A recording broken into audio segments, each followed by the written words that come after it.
അതിൽ സംസാരിക്കരുതെന്ന് പറഞ്ഞിട്ടുണ്ട്. ഇനി എനിക്ക് സംസാരിച്ച് ശീലമില്ല, അപ്പം അറിയാതെ എന്തെങ്കിലും പുറത്ത് വരുമെന്നുള്ളത് എനിക്ക് അറിഞ്ഞുകൂടാ. പക്ഷെ ഞാനും കെയർഫുൾ ആയിരിക്കുകയാണ്, കാരണം അത് സൂക്ഷിക്കണം.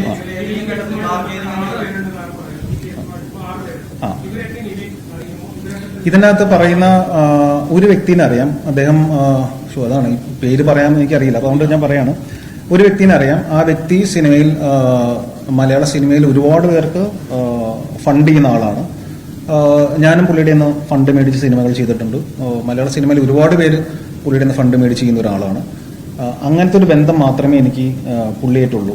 സാമ്പത്തികമായിട്ടുള്ള നമ്മളൊരു സിനിമ ചെയ്യുമ്പോൾ, അപ്പോൾ നമ്മളൊരു 10 കോടിക്ക് സിനിമ ചെയ്യുകയാണെങ്കിൽ ചിലപ്പോൾ നമ്മളൊരു 5 കോടി ഇങ്ങനത്തെ ഫിനാൻസേഴ്സിനടുത്ത് നമ്മൾ കടം മേടിക്കും. കടം മേടിച്ച് പടം ചെയ്ത് ബിസിനസ് ആകുമ്പോൾ പൈസ തിരിച്ചു കൊടുക്കും.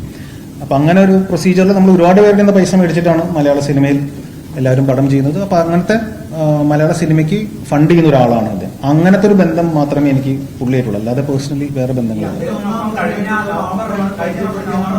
ഏതാ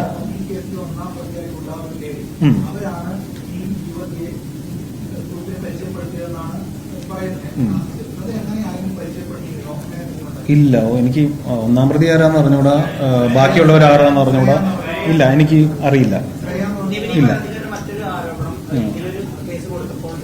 കഞ്ചാവുമായി ദമ്പതിമാർ പിടിയിലെന്ന രീതിയിൽ ഇവരുടെ പേരിനെയും മറ്റും ജ്യേഷ്ഠത്തിന് കേസ് ഉണ്ടെന്നുള്ള രീതിയിൽ ഒരു എഫ്ഐആർ എഴുത്ത് രീതിയിൽ സോഷ്യൽ മീഡിയയിലൊക്കെ പരക്കുന്നുണ്ട്.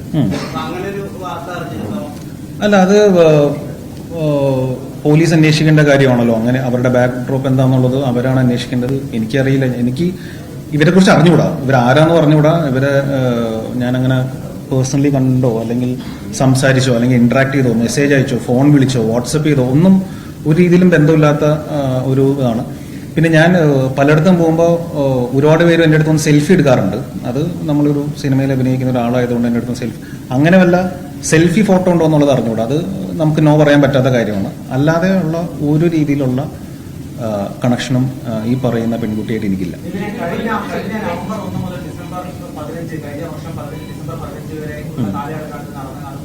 അതെ, ഞാൻ നിർമ്മാതാവിനെ ദുബായിൽ വെച്ച് കണ്ടിട്ടുണ്ട്. അതിന്റെ ഡേറ്റ് എനിക്കിപ്പോൾ വെളിപ്പെടുത്താൻ പറ്റില്ല. അത് എഫ്ഐആറിൽ എന്നാണ് ഡേറ്റ് കൊടുത്തേക്കണമെന്ന് എനിക്ക് അറിഞ്ഞുകൂടാ. പക്ഷെ ഞാൻ കണ്ടത് ദുബായ് മോളിൽ വെച്ചിട്ടാണ്.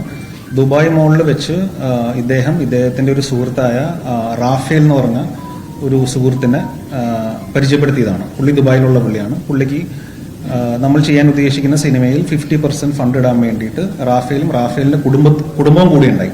ഞങ്ങളവിടെ ദുബായ് മോളിൽ ഒരു ഫുഡ് കോർട്ടിലിരുന്ന് കണ്ടു. റാഫേലിന്റെ മകനും ഭാര്യയും മകളും ഭർത്താവും, അങ്ങനെ അവർ 3 പേരുടെയാണ് വന്നത്. അപ്പോൾ ഈ പറയുന്ന ഫിനാൻസർ ഉണ്ടായിരുന്നു. പക്ഷെ നമ്മൾ സിനിമയുടെ കാര്യം പറഞ്ഞ് അവിടെ നിന്ന് പിരിഞ്ഞു. അല്ലാതെ ഞങ്ങൾ ദുബായിൽ വേറെ എവിടെയും വെച്ച് മീറ്റ് ചെയ്തിട്ടില്ല. ഇത് ഞാൻ പറഞ്ഞു, ഇത് ഞാനങ്ങനെ ഇത് ഫേസ് ചെയ്തിട്ടോ അല്ലെങ്കിൽ ഇങ്ങനെ ഇത് എനിക്ക് പരിചയമില്ല. അപ്പം എനിക്ക് ഈ നിയമോപദേശം തേടുക എന്നുള്ളത് മാത്രമേ ഉള്ളൂ. അപ്പോൾ അത് നമ്മൾ ഈ അന്വേഷണത്തിനെ നമ്മൾ ബഹുമാനിക്കണം. കാരണം ഇതൊരു ഫേക്ക് അലിഗേഷൻ ആണെന്നുള്ള അവർക്കും പ്രൂവ് ചെയ്യണം. പക്ഷെ ഇതിന്റെ മറുവശം എന്തെന്ന് പറഞ്ഞാൽ, ഇങ്ങനെ പെട്ടെന്നൊരു വ്യക്തിനെ കുറിച്ച് ഇങ്ങനെ ന്യൂസ് വരല്ലേ എല്ലായിടത്തും. ഇതിപ്പോൾ നാളെ നിങ്ങളെക്കുറിച്ചും വരാം, ആരെക്കുറിച്ച് വേണമെങ്കിലും വരാം. അപ്പോൾ അങ്ങനെ ഈ ഫേക്കായിട്ട് വരാൻ സാധ്യതയുള്ള അലിഗേഷന് എവിടെയെങ്കിലും ഒരു സ്റ്റോപ്പ് വേണം എന്നാണ് ഞാൻ ആഗ്രഹിക്കുന്നത്. അപ്പോൾ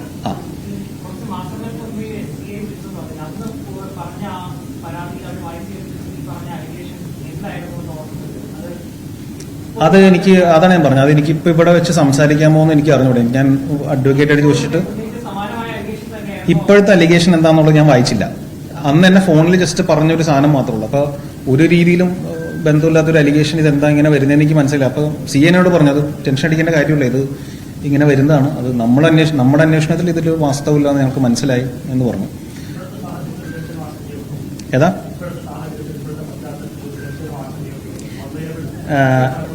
അല്ല, അതിപ്പോൾ നമ്മൾ അത് ഫേസ് ചെയ്യേണ്ടി വന്നാൽ ഫേസ് ചെയ്യണം, വേറെ ഇതൊന്നുമില്ല. പക്ഷെ നമ്മുടെ ഇമ്മീഡിയറ്റ് ഫാമിലിയാണ് നമ്മുടെ കൂടെ, അവർക്കാണ് എഫക്ട് ചെയ്യാറ്. പക്ഷെ എൻ്റെ ഇമ്മീഡിയറ്റ് ഫാമിലി എല്ലാവരും എൻ്റെ കൂടെ തന്നെയുണ്ട്. അവർക്ക് എന്നെ അറിയാം. ഞാനിന്ന് അതിന് ഇതറിഞ്ഞപ്പോൾ വീട്ടിൽ അമ്മേനെയാണ് വിളിച്ചത്. മമ്മി ഇങ്ങനെ ഒരു വാർത്തകൾ വരുന്നുണ്ട്. മമ്മി പറഞ്ഞു, നീ ധൈര്യമായിട്ട് ഇരിക്കും, എനിക്ക് ടെൻഷനൊന്നും ഇല്ല എന്നാണ് മമ്മി പറഞ്ഞത്. അപ്പോൾ അത് മതി. അപ്പോൾ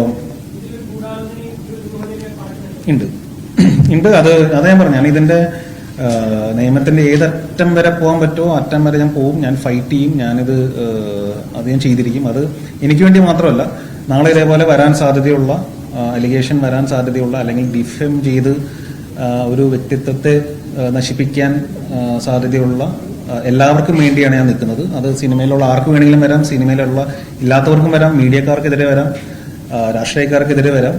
പക്ഷെ ഇത് ഈ യാത്ര ഞാൻ കണ്ടിന്യൂ ചെയ്തേ പറ്റുള്ളൂ. അപ്പോൾ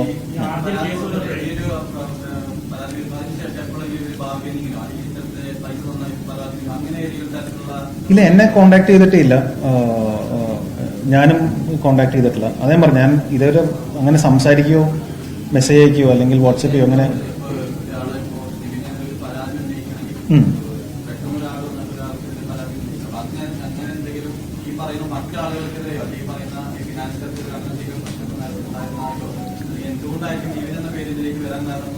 എനിക്കതിൻ്റെ അകത്ത് പേര് പറഞ്ഞിട്ടുള്ള ബാക്കിയുള്ളവർ ആരാണെന്ന് അറിയില്ല. ഞാൻ പേഴ്സണലി എനിക്ക് പരിചയമില്ലാത്തവരാണ്. അത് ഈ പറയുന്ന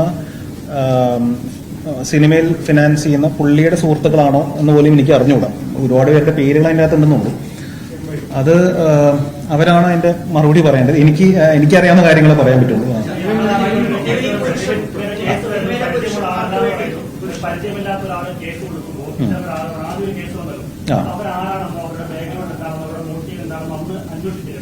ഞാൻ ചോദിച്ചു, ഇത് ചെയ്യണോന്ന് ചോദിച്ചപ്പോൾ പറഞ്ഞു അതിന് പിന്നാലെ തൂങ്ങേണ്ട കാര്യമില്ല, നിവിന്റെ വർക്കായിട്ട് മുമ്പോട്ട് പോകും. ഇങ്ങനെ എല്ലാ ശബ്ദങ്ങൾക്കെതിരെ നിങ്ങൾ പ്രതികരിക്കാൻ പോയി കഴിഞ്ഞാൽ അതിനെ സമയം ഉണ്ടാവുള്ളൂ. പിന്നെ അതൊരു അൺവാണ്ടഡ് ന്യൂസിലൊക്കെ വരും. അപ്പൊ അതിന്റെ ആവശ്യമില്ലല്ലോ. അപ്പൊ അത് ഞങ്ങൾ കേസ് ക്ലോസ് ചെയ്ത കാര്യം പിന്നെ ടെൻഷൻ അടിക്കേണ്ടെന്ന് പറഞ്ഞു. ഞാൻ അതിന്റെ പിന്നാലെ പോയില്ല ബ്രദർ. സത്യം പറഞ്ഞ എനിക്കങ്ങനെ ചെയ്യാൻ തോന്നിയില്ല. കാരണം എനിക്കൊരു പരിചയമില്ലാത്തൊരു പെൺകുട്ടിയാണല്ലോ. അപ്പൊ ഞാൻ എന്തിനാ അതിന്റെ പിന്നാലെ പോകണം?